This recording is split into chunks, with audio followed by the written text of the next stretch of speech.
My mom said, "We need you to give up your apartment so your sister can have it." It was Sunday dinner at my parents' house, and my sister Flora cornered me before the food even hit the table. She was sitting across from me with this look on her face, the same look she used to give our parents when she wanted a later curfew or money for a concert. "Kareem, I'm pregnant," she said, putting her hand on her belly like she was already showing, even though she couldn't have been more than a few weeks along. "I need a bigger place, and your apartment is rent-controlled. You're single anyway, so it's not like you need all that space." She said it like she was explaining something simple to a kid who just wasn't getting it. I looked at her, then at my mom, then at my dad, waiting for someone to say she was out of line. Instead, my mom reached over and patted Flora's hand. "It makes so much sense when you think about it," my mom said, nodding like Flora had just solved world hunger. "You have that nice 2-bedroom, and Flora is starting a family. You don't need 2 bedrooms." My dad cleared his throat and jumped in before I could even open my mouth. "We were thinking you could start packing next weekend," he said, not even looking at me, just staring at his plate like he was reading a script off his mashed potatoes. "That way Flora can get settled before she starts showing too much. Moving is hard when you're pregnant." I felt like I had walked into a movie that was already halfway done. Everyone knew their lines except me. My brain was trying to catch up with what was happening, but it was like trying to run through water. "Wait, hold on," I said, putting my fork down. "When did all of you talk about this?" The silence that followed was louder than anything they could have said. My mom looked at my dad. My dad looked at Flora. Flora looked at her phone like she had just gotten a very important text. And that's when I realized they had talked about this without me. They had made decisions about my home, my life, my future, and I was just finding out about it now, at Sunday dinner, between the salad and the main course.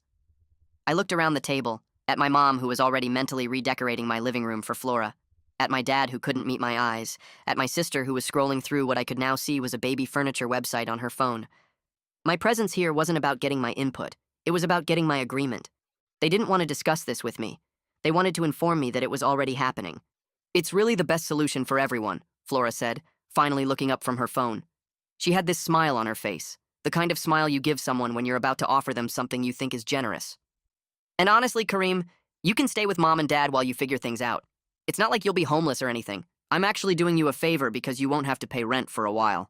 I almost choked on my water. She was doing me a favor. She was taking my apartment, the apartment I had lived in for 4 years, the apartment with the rent control that I had gotten lucky to find in this city, and she was framing it like she was helping me out, like I should be thanking her for kicking me out of my own home. My mom jumped in, her voice all sweet and reasonable.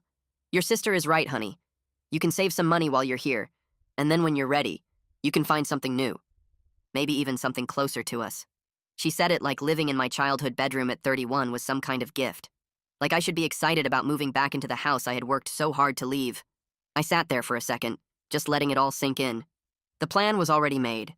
The decision was already done. Flora would get my apartment. I would move back home like some kind of failure. And everyone at this table thought this was perfectly fine because Flora was pregnant and I was just the single guy with nothing better to do. Something in my chest got tight. Not angry yet, just tight. Like my body knew something my brain was still catching up to. I looked at Flora, at my parents, at the dinner that suddenly tasted like cardboard. "Okay," I said slowly, my voice calm in a way that surprised even me. "So Flora gets my apartment. She gets to move into a rent-controlled place that took me years to find. She gets to set up her nursery in my living room. That's all figured out." I paused, watching their faces, seeing the relief starting to spread. They thought I was agreeing. They thought this was the part where I nodded and said okay, and started looking for boxes. "But what do I get out of this?" I asked. "What's in this for me?" The words just hung there in the air like smoke. Nobody moved. My mom's fork stopped halfway to her mouth. My dad suddenly became very interested in his napkin. Flora's smile froze on her face like someone had hit pause on a video. The silence stretched on. 1 second, 2 seconds, 5 seconds. Nobody had an answer because nobody had thought about what I needed. Nobody had considered that maybe, just maybe, I might want something in return for giving up my home. That silence told me everything I needed to know about where I stood in this family. I wasn't a person with needs. I wasn't a brother or a son who deserved consideration. I was just a resource, something to be used when someone else needed it. And right now, Flora needed my apartment more than anyone needed me to have a home. I picked up my fork and took a bite of the cold chicken on my plate. "That's what I thought," I said quietly. And for the first time in years, I started thinking about what I was going to do about it. So they wanted me to hand over my apartment, my stability, my entire life, just because Flora decided to get pregnant.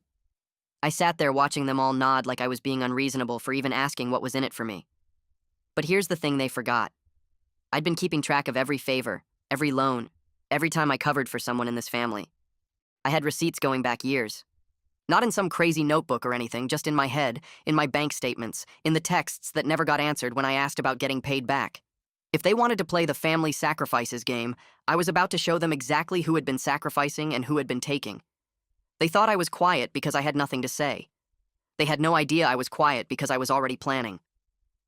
That night, after I got home from dinner, I didn't even turn on the TV or grab a beer like I usually do.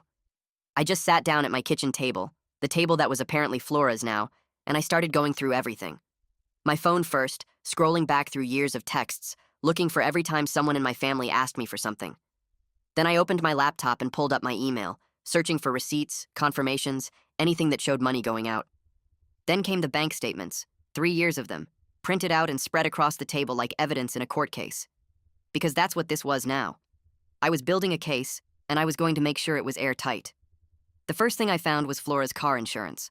I had almost forgotten about this one, but there it was in my bank records from 2 years ago. 6 months of payments, about $200 each, because Flora had forgotten to pay her bill, and her insurance was about to get canceled. She had called me crying, saying she couldn't drive to work without insurance, and she would lose her job and her whole life would fall apart. So I paid it. For 6 months. That's $1,200 right there, and when I scrolled through my texts looking for any mention of her paying me back, I found nothing. Not even a thank you text. Just silence. And then 3 weeks later, a text asking if I could pick her up from the airport because her car was in the shop. I kept scrolling and found more. My cousin's wedding 2 years ago, where I gave a gift of $500 because my mom said anything less would be embarrassing for the family. Flora gave a card with $20 in it, and somehow I was the one who got a lecture about how my gift wasn't wrapped nicely enough. Then there were the holidays. 3 years of Thanksgiving dinners at my apartment because my parents' kitchen was too small and Flora's place was too messy. I bought the turkey every year, the sides, the drinks, the dessert. I spent hours cooking while everyone else showed up, ate, complained about something, and left without helping clean up. I added up just the holiday costs, and it was over $2,000. $2,000 for the privilege of cooking for people who didn't even bring a bottle of wine. My chest was getting tighter, but not in a bad way anymore. It felt more like something was waking up inside me, something that had been asleep for way too long. I grabbed my phone and texted Sadie. She's been my best friend since college, and she's watched this whole thing play out for years. She's the one who always tells me I'm too nice, too giving, too willing to let people walk all over me. I typed out a quick message telling her about dinner, about the apartment, about what they expected me to do. Her response came back in seconds. "Are you serious right now?" she wrote. "Please tell me you said no." I told her I didn't say yes, but I didn't say no either. I told her I was going through my records trying to figure out exactly how much I've given this family. Her next text was longer. "Oh, I can help with that. Remember when Flora borrowed your credit card for emergencies? Did you ever look at those charges?" My stomach did something weird when I read that. I had kind of blocked that whole thing out, to be honest. It was about a year and a half ago. Flora said she was between jobs and needed my credit card for emergencies just for a month. She promised she would only use it for gas and groceries. I found the statements from that month and started going through them line by line. Gas station, okay. Grocery store, fine. Then I saw it. A charge for a spa downtown, $240. A charge for a nail salon, $80. A charge for some boutique I had never heard of, $315. I scrolled down and found more. A fancy restaurant, a hair salon, something called a wellness retreat that cost $400. My hands were shaking a little as I added it all up. Flora had charged over $1,500 to my card that month, and maybe $200 of it was actually for emergencies. The rest was spa treatments and shopping and dinners at places I couldn't even afford to eat it myself. I texted Sadie back with a screenshot of the charges. "I knew it," she replied. "I remember you telling me about that card and I always thought something was off. She never paid you back for any of that, did she?" She already knew the answer. Of course Flora never paid me back. When I asked her about it, she got all defensive and said she was going through a hard time and I should be more understanding. My mom backed her up, saying I shouldn't be so focused on money when family was more important. So I dropped it, like I always dropped it, and I ate the $1,500 because that's what I was trained to do in this family. Sadie kept texting, sending me reminders of things I had pushed out of my brain. The time I loaned my dad $800 to fix his car, and he never mentioned it again. The time my mom asked me to pay for Flora's bridesmaid dress at a cousin's wedding because Flora was short on cash. The time I covered the deposit on a beach house for a family vacation that Flora bailed on at the last minute, and nobody offered to pay me back my share. I had forgotten half of this stuff, or maybe I made myself forget because remembering it hurt too much. But Sadie remembered. She had been watching this pattern for years, telling me I deserved better, telling me that my family was using me. I never wanted to believe her. I wanted to think that family was supposed to help each other out, and that one day someone would help me too. But sitting there at my kitchen table, surrounded by bank statements and text messages, and proof that I had been the family ATM for years, I couldn't lie to myself anymore. I pulled out a piece of paper and started writing down the numbers. Flora's car insurance, $1,200. Holiday dinners, over $2,000. The wedding gift nobody thanked me for, $500. The credit card emergency charges, $1,500. The loan to my dad, $800. Flora's bridesmaid dress, $350. The vacation deposit I never got back, $600. And those were just the big things, the ones I could find receipts for. That didn't count the small stuff. The times I picked up the check at dinner because nobody else reached for it. The gas money when I drove everyone around. The random $20 here and $50 there that added up over time. By the time I finished adding everything, the number on my paper made me want to throw something. $12,000. In 3 years, I had given my family over $12,000 in cash, gifts, loans, and expenses. $12,000, and not once, not a single time, had anyone said thank you. Not once had anyone asked if I was okay, if I needed anything, if maybe I could use some help for once. I just kept giving, and they just kept taking, and somehow I was the selfish one for asking what I got out of giving up my apartment. I sat back in my chair and stared at that number for a long time. $12,000. That was a down payment on a car. That was a nice vacation. That was a year of savings that could have gone into my future. And it was gone, spread across a family that looked at me and saw nothing but a wallet with legs. Sadie texted me again. "So, what are you going to do?" she asked. I looked at the papers spread across my table, at the proof of years of being taken for granted, at the evidence that nobody in my family saw me as anything more than someone to use when they needed something. I typed back slowly, thinking about each word. "I'm going to show them exactly what they've been taking," I wrote, "and then I'm going to stop giving." For the first time in a long time, I felt like I was finally seeing my family clearly, and I didn't like what I saw at all. The more I dug through my records, the angrier I got. $12,000 in cash alone, and that wasn't even counting the time, the emotional labor, all those holidays I spent cooking in my kitchen while Flora showed up empty-handed and complained that the turkey was dry. My parents had always said family helps family, but somehow that rule only ever meant I helped everyone else. Nobody helped me. I started putting together a presentation on my laptop, organizing everything by date, adding up the amounts, taking screenshots of texts where people promised to pay me back and then never did. Flora thought she was getting my apartment. What she was actually getting was a wake-up call. The next family dinner was in 4 days, and I was ready to serve something nobody ordered. The next day, my phone started blowing up like I knew it would. My mom called first, right around lunchtime when she knew I would be on my break at work. I saw her name on the screen and almost answered out of habit, but something stopped me. I let it ring until it went to voicemail, then I listened to the message while I sat in my car in the parking lot. "Kareem, honey, it's Mom," she said, like I didn't have caller ID. "I just wanted to check in and see if you've had a chance to think about Flora's situation. You know, pregnancy is really hard on a woman's body, and the stress of not knowing where she's going to live isn't good for the baby. The doctor said she needs to stay calm and relaxed, and all this waiting around is making her anxious." She paused, and I could hear her taking that little breath she always takes before she says something she thinks is reasonable but is actually insane. "I know you probably feel like this is a big ask, but sweetie, sometimes we have to put our own wants aside for family. Flora really needs this, and honestly, I think you're being a little selfish by not giving her an answer yet. She's your sister. She's having a baby. What could you possibly need that apartment for? That's more important than that." I sat there in my car listening to my mom call me selfish for not immediately handing over my home, and I felt something cold settle in my chest. Not angry, not sad, just cold. Like ice forming on a pond. She didn't ask how I was doing. She didn't ask if I had found another place to live. She didn't even ask if I needed help with the move she assumed I would be making. The entire voicemail was about Flora, about Flora's needs, about Flora's baby, about how Flora was stressed because I hadn't agreed fast enough. I saved the voicemail because I had a feeling I might need it later, then I put my phone away and went back to work. I didn't call her back. That night, Flora texted me. I was sitting on my couch watching TV, the same couch I had spent months saving up for, and my phone buzzed with her name on the screen. "Hey," the text said, like we were just casual friends catching up. "I've been looking at paint colors for the nursery, and I can't decide between sage green and pale yellow. What color are your walls right now? I can't remember, lol. Also, when can I come by to measure the windows? I want to order curtains before they go on back order. Maybe this weekend? I read the text 3 times because I couldn't believe what I was seeing. She was already picking out paint colors. She was already planning to measure my windows for curtains. She was asking me when she could come to my apartment, the apartment I hadn't agreed to give her, to start planning her nursery. It was like my opinion didn't matter at all. It was like the conversation at Sunday dinner had been a done deal, and my silence since then was just me being slow to catch up. She wasn't asking if she could have my apartment. She was telling me she was taking it and asking me to help her decorate. I stared at that text for a long time, my thumb hovering over the keyboard. Part of me wanted to text back something mean, something that would make her realize how crazy she was being. Part of me wanted to call her and yell, but I didn't do either of those things. I just put my phone down and went back to watching TV. I didn't respond. Let her wonder. Let her sit there waiting for a text that wasn't coming. Let her feel, for once in her life, what it was like to be ignored.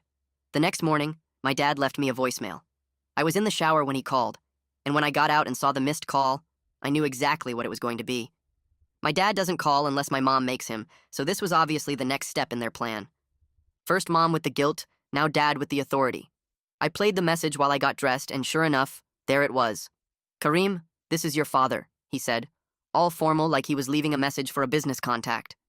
"Your mother told me you haven't responded to her about the apartment situation. I have to say, I'm disappointed in you. I thought we raised you better than this. You know, when you were looking for that apartment 4 years ago, I'm the one who drove you around to look at places. I'm the one who helped you move in. I co-signed on your application when your credit wasn't good enough. That apartment only happened because of this family, and now you want to act like you don't owe us anything?" He made this sound with his teeth, that disappointed dad sound that used to make me feel about 2 inches tall. Family is supposed to support each other, Kareem. Flora needs help right now, and instead of stepping up like a good brother, you're playing games. You're making your mother upset. You're stressing out your pregnant sister. And for what? An apartment? You can find another apartment. Flora can't find another family to help her. There was a long pause, and then he said, "I expect you to do the right thing. Call your mother back." The message ended. I stood there in my bedroom holding my phone, and something clicked into place in my head. Everything my dad said was about what the family had done for me, like I owed them for the basic stuff parents are supposed to do. He helped me move, he drove me around. He co-signed a lease because my credit was bad when I was 27 and just starting out. These were things he chose to do, things a father does for a son, and now he was using them like debts I had to repay by giving up my home. But when I thought about all the money I had given this family, all the holidays I had hosted, all the times I had said yes when I wanted to say no, nobody ever treated those like debts Flora or my parents owed me. Those were just expected. Those were just what Kareem does because that's who Kareem is. The good son, the helpful brother, the one who always folds. I didn't call my dad back either. I didn't text Flora about paint colors or window measurements. I didn't do anything except sit with my phone in my hand, feeling something shift inside me. Every call, every text, every voicemail made me more certain about what was really happening here. This wasn't about Flora needing help. Flora had a boyfriend with a job. Flora had parents with a spare room in their house. Flora had options that didn't involve taking my apartment. This was about me being the path of least resistance. This was about everyone in my family knowing, deep in their bones, that if they pushed hard enough, I would give in. That's what I had always done. That's who I had always been. The one who said yes to avoid conflict. The one who paid for things because it was easier than fighting about it. The one who showed up and cooked and cleaned and gave and gave and gave because that was the role I had been assigned in this family since I was a kid. They weren't asking me to give up my apartment. They were telling me to because they had never once in my entire life seen me say no and mean it. I thought about all the times I had almost stood up for myself and backed down. The time Flora borrowed my car and returned it with the gas tank empty, and I didn't say anything because I didn't want to start a fight. The time my mom volunteered me to help a cousin move without asking me first, and I spent my whole Saturday carrying boxes because I didn't want to seem rude. The time my dad made a comment about my job being easy compared to his, and I just laughed it off instead of telling him how hard I actually work. A whole lifetime of swallowing my words, of putting everyone else's comfort above my own, of being so afraid of conflict that I let myself become the family doormat. And now they wanted my apartment too. I looked at my phone, at the unanswered texts from Flora, at the voicemails I hadn't returned. 3 days until Sunday dinner. 3 days of silence while they wondered what I was thinking. 3 days for them to stew in the uncertainty of not knowing if their plan was going to work. I put my phone on the table and opened my laptop instead. My presentation wasn't done yet. I still needed to add a few more slides, a few more screenshots, a few more pieces of proof that I had been the one carrying this family for years. While my mom called to guilt me and my dad called to lecture me and Flora texted about curtains like my home was already hers, I sat in my apartment and worked on the thing that was going to change everything. They thought my silence meant I was weakening. They thought I was sitting at home feeling bad, working up the courage to call and apologize and tell them I would start packing. They had no idea that my silence was the sound of me getting ready. The sound of me finally, after 31 years, deciding that I was done being the person who always folded. Sunday was coming, and they weren't going to see it coming at all. They mistook my silence for surrender, and that was their biggest mistake. Flora was already picking out curtains for my windows, texting me fabric samples like I had agreed to anything. My mom kept sending me links to apartments in neighborhoods I would never live in, places with bars on the windows and rent that was somehow higher than my current place, acting like she was being helpful. My dad forwarded me some article about family values in modern society, no message attached, just the link sitting there like a lecture I was supposed to read and feel bad about. They had no idea I was building a case that would blow up every single myth they had created about who the real burden in this family was. Sadie came over on Saturday and helped me organize everything into a clear timeline, arranging the slides so they told a story nobody could argue with. Wei, my buddy from work, even texted offering to come to dinner for moral support, though I told him this was something I needed to do alone. The family dinner was tomorrow, and for the first time in my life, I wasn't going to be the one who backed down. The morning of the dinner came, and I woke up with this weird mix of nerves and something that felt like purpose sitting in my stomach. I was making coffee in the kitchen that was still mine for now, when my phone buzzed with a group text notification that made my heart do something weird. It was Flora, and she had created a whole new group chat with the entire family in it, including me. "Good morning, everyone," the message said, with about 5 heart emojis and a baby emoji after it. "I just wanted to say thank you all for helping me with this transition into my new place. It means so much to know I have such a supportive family. At Kareem, I know this is a big change for you, but I promise I'll take such good care of the apartment. Can't wait to see everyone at dinner tonight to celebrate." She had tagged me. She had literally tagged me in a thank you note for an apartment I had never agreed to give her. I stared at the screen watching the responses roll in like little punches to the gut. My mom sent back a string of heart emojis and wrote, "So excited for you, sweetie. This is going to be perfect for the baby." My dad responded with, "Family takes care of family. Proud of everyone." Nobody seemed to notice or care that I hadn't actually said yes to any of this. I was being thanked for a decision I hadn't made, for a sacrifice I hadn't agreed to, for a gift I hadn't given.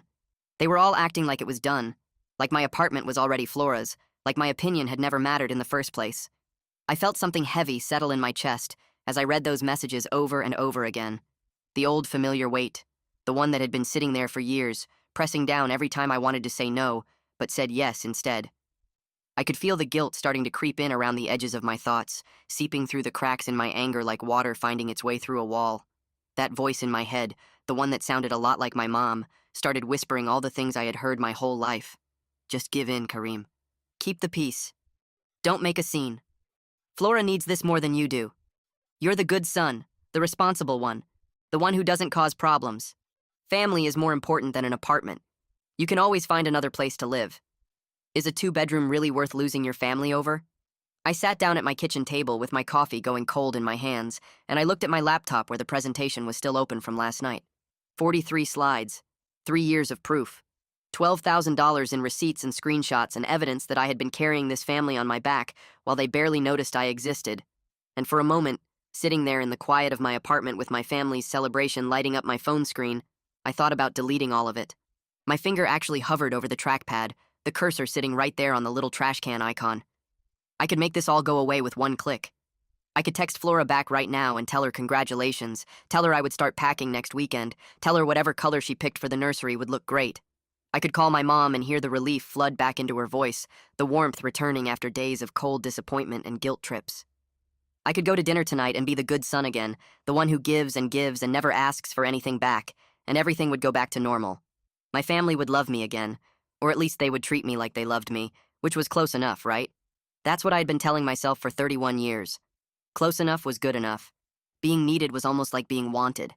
Having a role in the family, even if that role was just being the guy who paid for stuff and showed up when called, that was still something. I almost did it. I almost clicked delete and threw away everything I had spent the last 4 days building. I almost opened up that group chat and typed out the words that would make everyone happy except me. I was so close to letting them win one more time, to being the Kareem they expected, the Kareem who always folded in the end no matter how much it hurt. And then I remembered something that stopped my finger cold. A few weeks ago, when I was looking through my old texts for evidence of all the money I had loaned out, I had come across a conversation that I scrolled past as fast as I could because it hurt too much to look at. But sitting here now, with my finger on the delete button and my whole family celebrating a decision I hadn't made, I went back to my photos and started scrolling. It was a screenshot Sadie had sent me about 2 years ago, a picture she had taken of Flora's phone when Flora left it sitting on a table at some party we were all at. At the time, Sadie hadn't wanted to show me because she said it would just make me feel bad, and there was no point in hurting myself over something I couldn't change. But I had made her send it anyway because I needed to know, and then I looked at it once, felt my chest cave in, and buried it so deep in my camera roll that I basically forgot it existed. Until right now. I scrolled through hundreds of photos until I found it, and I felt my stomach get tight as I read the words on the screen for the second time in 2 years. It was a text conversation between Flora and some friend of hers whose name I didn't recognize. The friend had asked Flora if she was going to some event downtown, and Flora had said she couldn't because she didn't have a ride and her car was in the shop again. The friend suggested asking me, writing, "Can't your brother drive you?" with a smiley face. And Flora's response was right there, in her own words, in black and white text that I could never pretend I hadn't seen.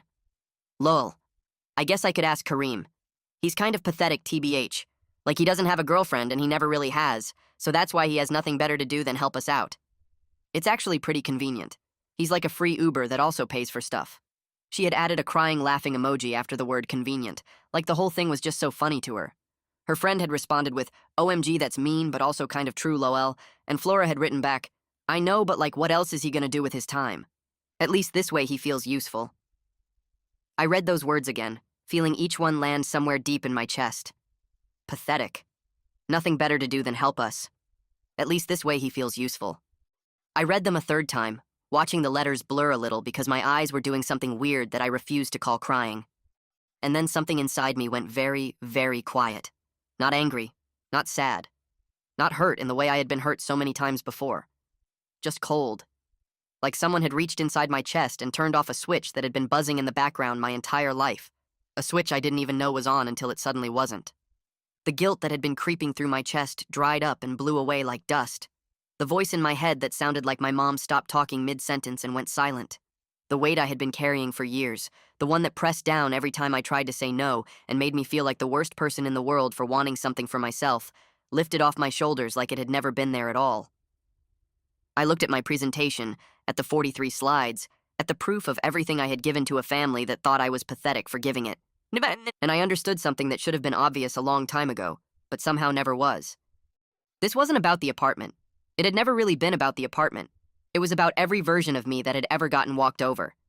The kid who gave up his toys because Flora wanted them. The teenager who missed his own stuff to show up for hers. The adult who paid and paid and paid and never heard thank you. Never got asked how he was doing. Never got treated like a real person with his own needs and dreams and feelings that mattered.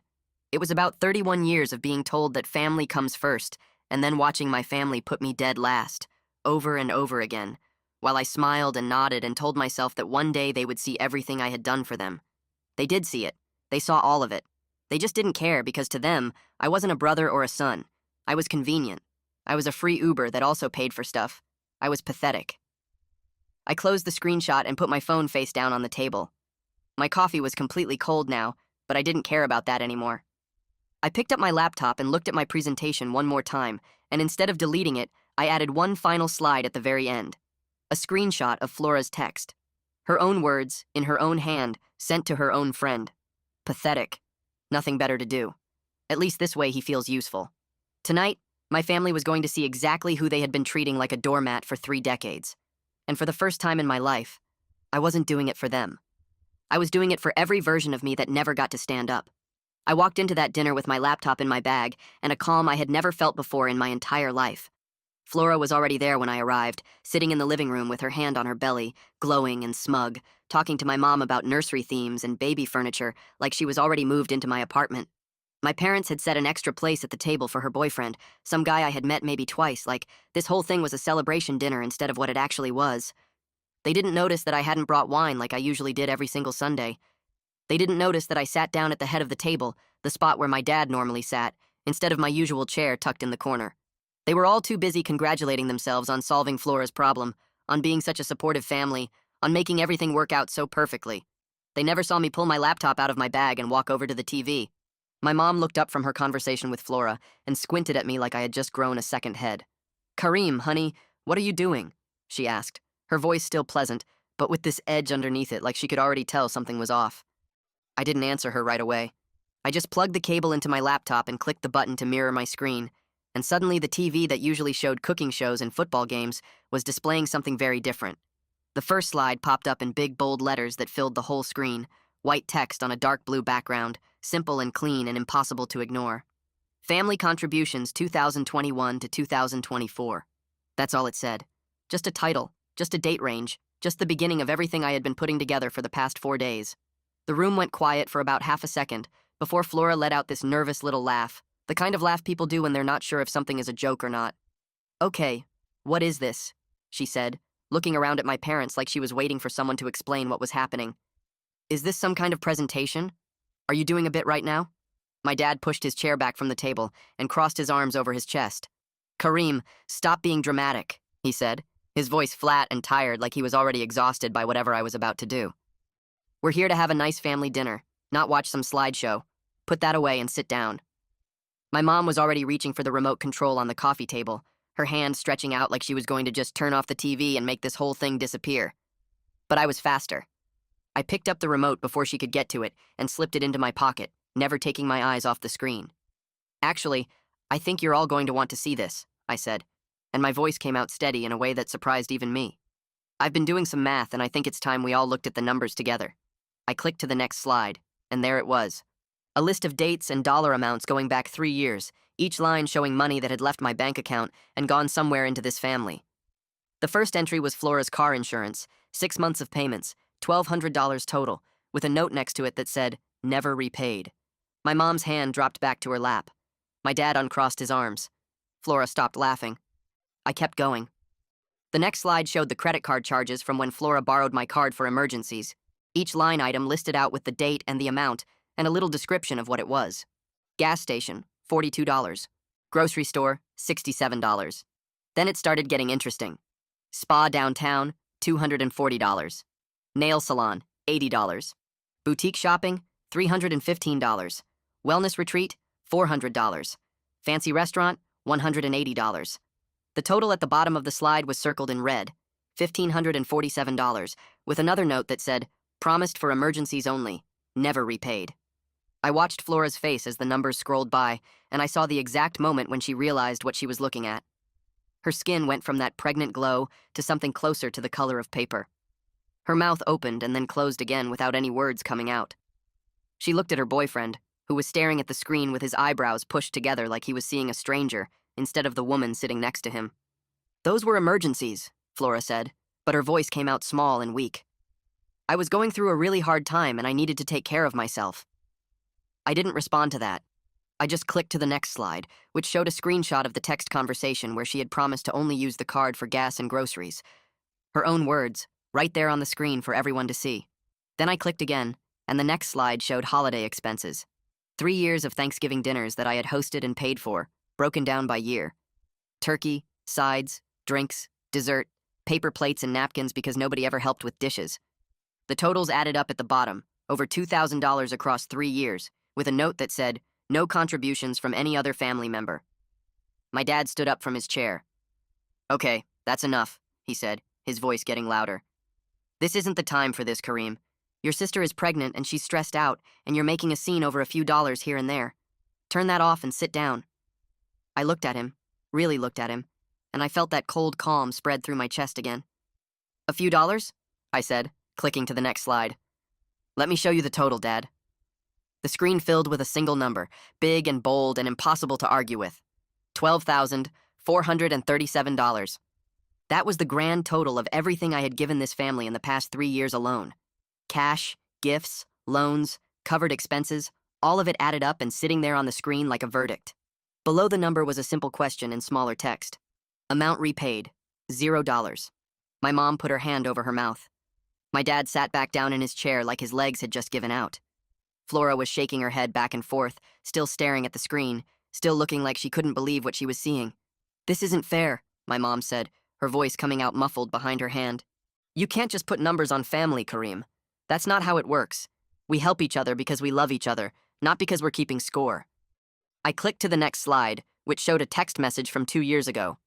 My dad asking to borrow $800 for car repairs, promising to pay it back by the end of the month. Then another screenshot from 3 months later, me asking about the money, and the message sitting there on read with no response. Then another screenshot from 6 months after that, me asking again, and my dad responding with, "Things are tight right now, you understand." I never got that $800 back. I never got any of it back. You're right, Mom, I said, my voice still steady. Family helps family. That's what you always told me. That's what I believed my whole life. But here's the thing. I clicked to another slide, this one showing a breakdown of what everyone else in this family had contributed over the same 3 years. My parents had given Flora money for her wedding, for her honeymoon, for her first apartment deposit when she moved out. Flora had received gifts and loans and help from everyone. The column next to my name was almost empty. A few birthday cards, a shirt for Christmas that didn't fit. Nothing that came close to the $12,000 I had put in. I've been helping this family for years, I said, looking around the room at all of them. And in return, I get guilt trips when I don't answer my phone fast enough. I get voicemails calling me selfish for not immediately giving up my home. I get thank you texts for decisions I never made. My dad tried to interrupt again. This really isn't the time, son. We can talk about this later, after dinner, when everyone has calmed down.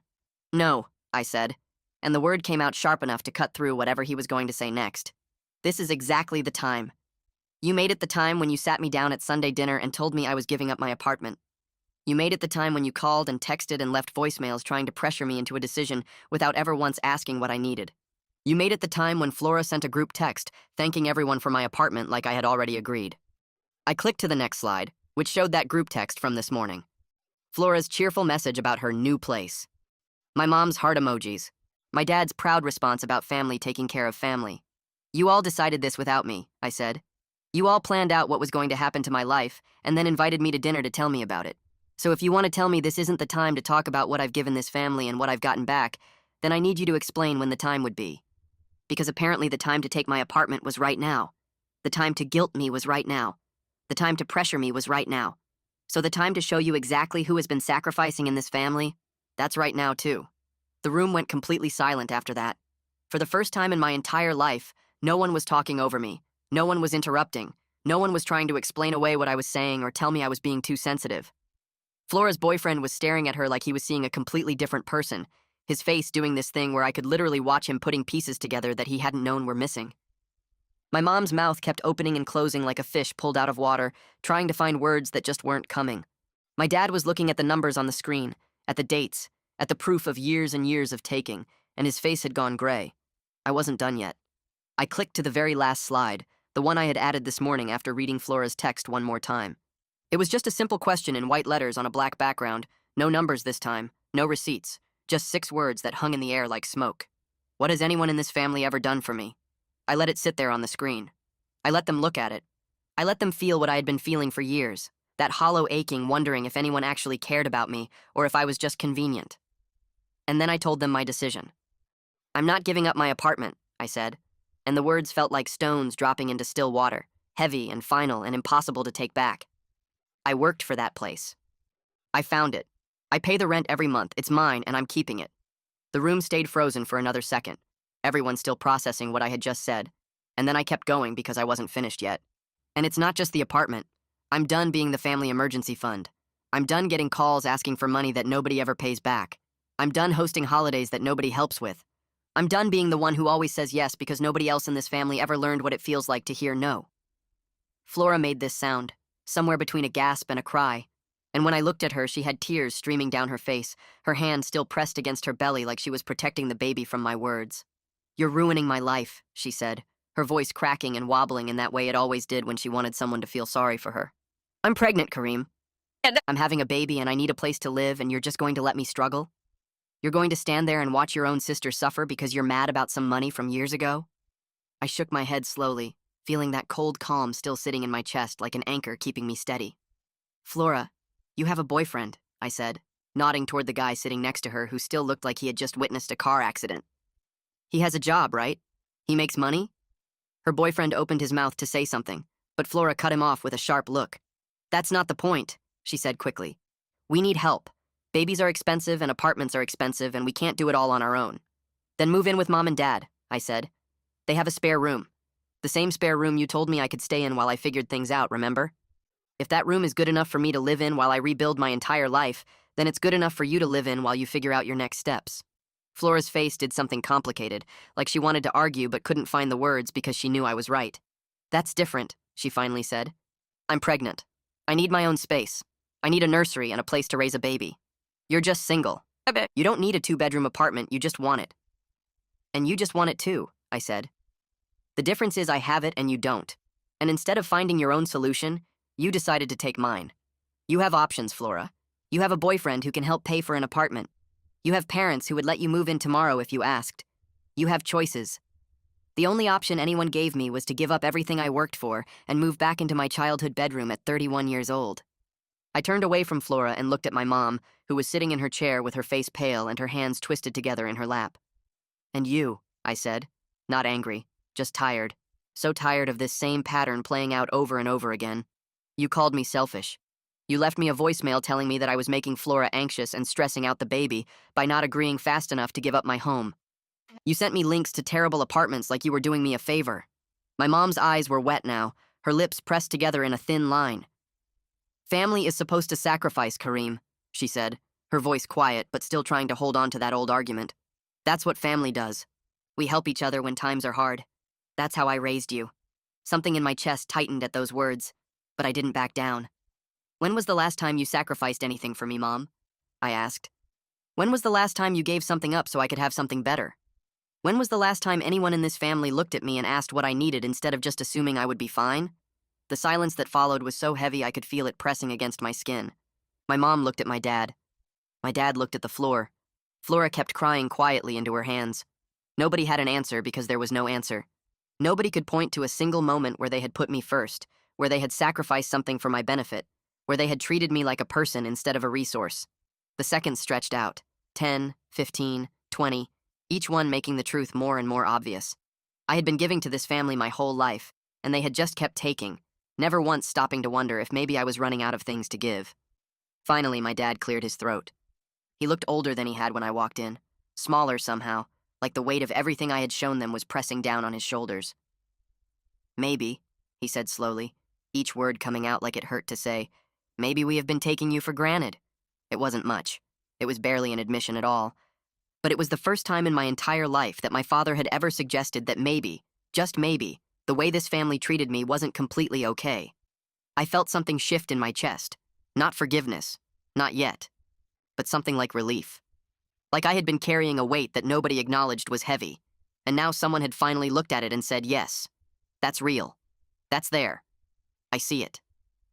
Flora's head snapped up at our dad's words, her tear-stained face twisting into something that looked like disbelief. Are you serious right now? She said, her voice getting louder. He shows you some slides with numbers on them and suddenly I'm the bad guy? I'm pregnant. I'm your daughter. I'm going to give you a grandchild and you're taking his side? Nobody answered her because nobody knew what to say. Her boyfriend was still sitting there looking shell-shocked, probably rethinking every choice he had made in the past however many months. My mom was crying now too, quiet tears sliding down her cheeks as she stared at the carpet. My dad just looked tired, like he had aged 10 years in the past 20 minutes.